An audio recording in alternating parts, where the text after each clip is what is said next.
అధినేత రామచంద్ర యాదవ్ మాట్లాడుతున్నారు. లైవ్ ద్వారా చూద్దాం. ఇంత అరాచకం చేస్తున్నారనే విషయాన్ని మనం గుర్తించాలి.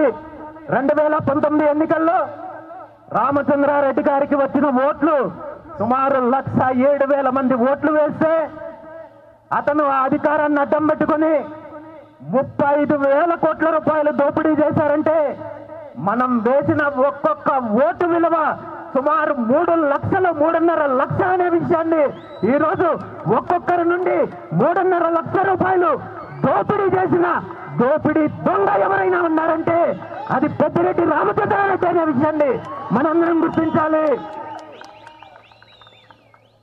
నియోజకవర్గాన్ని ఇలాంటి సమస్యల మధ్య, ఇలాంటి దోపిడీ మధ్య, ఇలాంటి అరాచకాల మధ్య నియోజకవర్గాన్ని అన్ని రకాలుగా ఇబ్బంది పెడుతుంటే ఈ దోపిడీ మీద, ఈ దౌర్జన్యాల మీద పోరాటం చేస్తుంటే ఎవరైతే ఎదురు తిరుగుతారో, ఎవరైతే దీన్ని ప్రశ్నిస్తారో వాళ్ళందరినీ కూడా ఎవరినైనా ఇక్కడ నియోజకవర్గంలో ఎలాంటి పరిస్థితులు ఉన్నాయో వాళ్ళని ఏ విధంగా ఇబ్బంది పెడుతున్నారనే విషయాన్ని కూడా గత 5 సంవత్సరాల్లో నియోజకవర్గ ప్రజలందరూ కూడా గమనించారు. ఈ నియోజకవర్గంలో ప్రతిపక్షానికి సంబంధించిన ఏ పార్టీ కార్యకర్త అయినా, ఏ పార్టీ నాయకుడైనా నోరు తెరిస్తే, ప్రశ్నిస్తే తప్పుడు కేసులు పెట్టడాలు, అరెస్టులు చేయడాలు, లేదా వీళ్ళ రౌడీ మూకల ద్వారా బెదిరించడాలు, దౌర్జన్యాలు చేయడాలు ఈ నియోజకవర్గంలో గత 5 సంవత్సరాల నుండి కొనసాగుతున్న ప్రక్రియ అనే విషయాన్ని మీరందరూ గమనించాలి. నియోజకవర్గానికి సంబంధించి ఒక బీజేపీ కార్యకర్త కేవలం సోషల్ మీడియాలో పోస్ట్ పెట్టాడని అతని మీద తప్పుడు కేసులు పెట్టి జైలుకు పంపించిన ఘనత ఈ రోజు నియోజకవర్గంలో పెద్దిరెడ్డి రామచంద్రారెడ్డి గారు చేశారనే విషయాన్ని మనందరం గమనించాలి.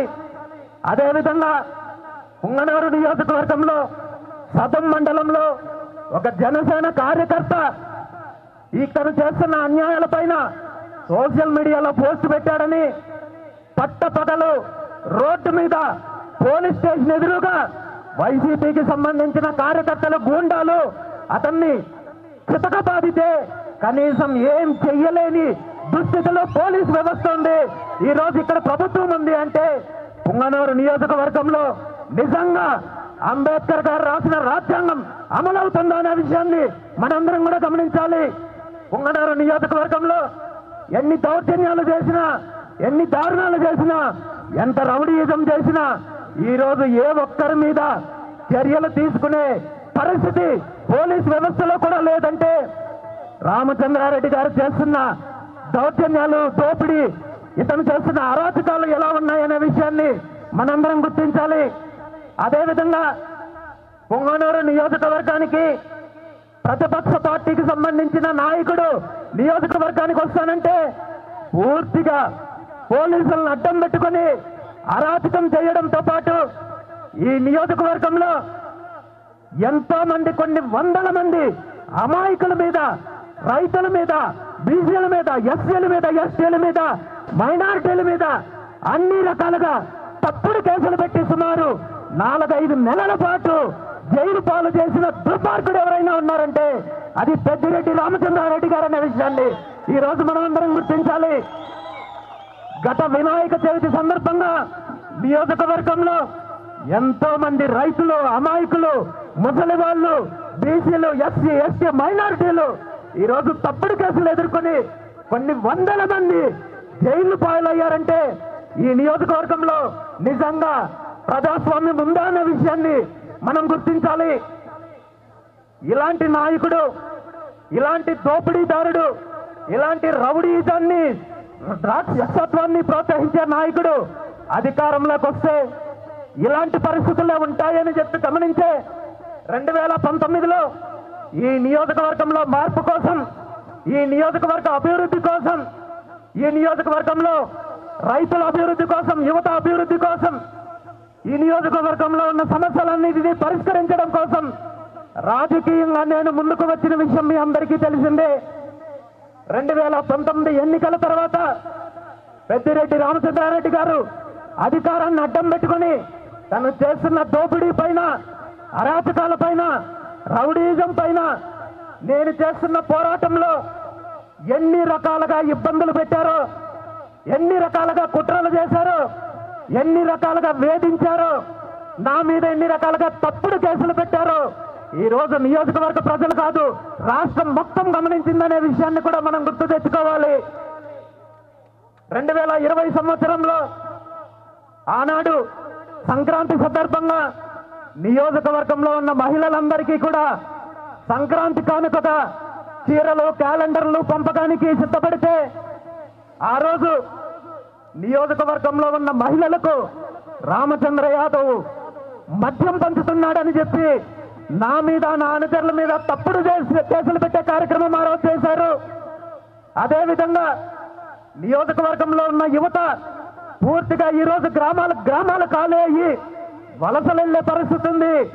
ఇక్కడ తల్లిదండ్రులని, కుటుంబ సభ్యుల్ని వదిలేసి ఎక్కడో దూర ప్రాంతాల్లో వెళ్లి బ్రతికే పరిస్థితి ఉంది. కాబట్టి ఇక్కడ ప్రభుత్వంలో ఉన్న పెద్దలు ఎలాగో పారిశ్రామిక అభివృద్ధికి కృషి చేయడం లేదు, ఇక్కడ ఉద్యోగ ఉపాధి అవకాశాలు కృషి చేయడం లేదు. కాబట్టి కనీసము ప్రైవేటు సెక్టార్లో ప్రైవేటు కంపెనీలను తీసుకొని వచ్చి ఇక్కడున్న నిరుద్యోగ యువతీ యువకులకు ఉద్యోగ అవకాశాలు కల్పించాలని సుమారు 150 కంపెనీలను ఆహ్వానించి 10,000 మందికి పైగా నియోజకవర్గ యువతీ యువకులకు ఉద్యోగ అవకాశాలు కల్పించాలంటే ఆ రోజు కూడా అక్కడ జరిగే కార్యక్రమాన్ని పూర్తిగా అడ్డుకొని నా మీద, నా వాళ్ళ మీద తప్పుడు కేసులు పెట్టి వేధించే కార్యక్రమం చేసిన విషయాన్ని కూడా నియోజకవర్గ ప్రజలందరూ కూడా గుర్తించాలి.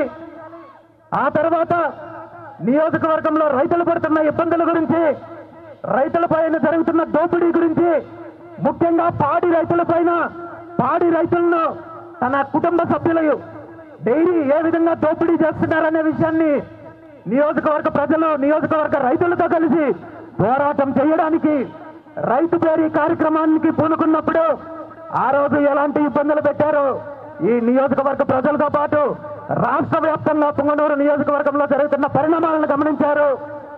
ఆ రోజు నన్ను అడ్డుకోవడంతో పాటు, నా మీద తప్పుడు కేసులు పెట్టడంతో పాటు వైఎస్ఆర్సీపీకి సంబంధించిన రౌడీ మూకలు, పెద్దిరెడ్డి రామచంద్రారెడ్డికి సంబంధించిన గూండాలు నా ఇంటి మీదకి, ఆడవాళ్లు, మహిళలు, చిన్నపిల్లలున్న ఇంటి మీదకి రాక్షసుల్లాగా ఆ రోజు దాడి చేసిన కార్యక్రమం కూడా మీరందరూ చూశారు. ఇలాంటి చిల్లర బెదిరింపులకి, ఇలాంటి ఉడత బెదిరింపులకి బెదిరి వెనకడుగు వేస్తాను అనుకుంటే అది మీ మూర్ఖత్వం అవుతుంది. మీరు ఇంత నీచానికి దిగజారినా, ఇన్ని తప్పుడు కేసులు పెట్టినా, ఇన్ని అరాచకాలు చేసినా, ఇంత రౌడీయుతం చేసినా నేను ఎంతో ఓర్పుతో, సహనంతో ఈరోజు పోరాటం చేస్తున్నానంటే నేను ఈ నియోజకవర్గంలో మార్పు కోసం ముందుకొచ్చాను తప్ప, ఈ నియోజకవర్గ అభివృద్ధి కోసం ముందుకొచ్చాను తప్ప, ఈ నియోజకవర్గంలో రైతులకు మంచి చేయాలి, యువతకు మంచి చేయాలి, ఈ నియోజకవర్గాన్ని అభివృద్ధి చేయాలనే ఆలోచనతో, ఆశయంతో వచ్చాను తప్ప మీలాగా నేను దౌర్జన్యాలు చేయాలనుకోండి, మీలాగా నేను రౌడీయిజం చేయాలనుకోండి.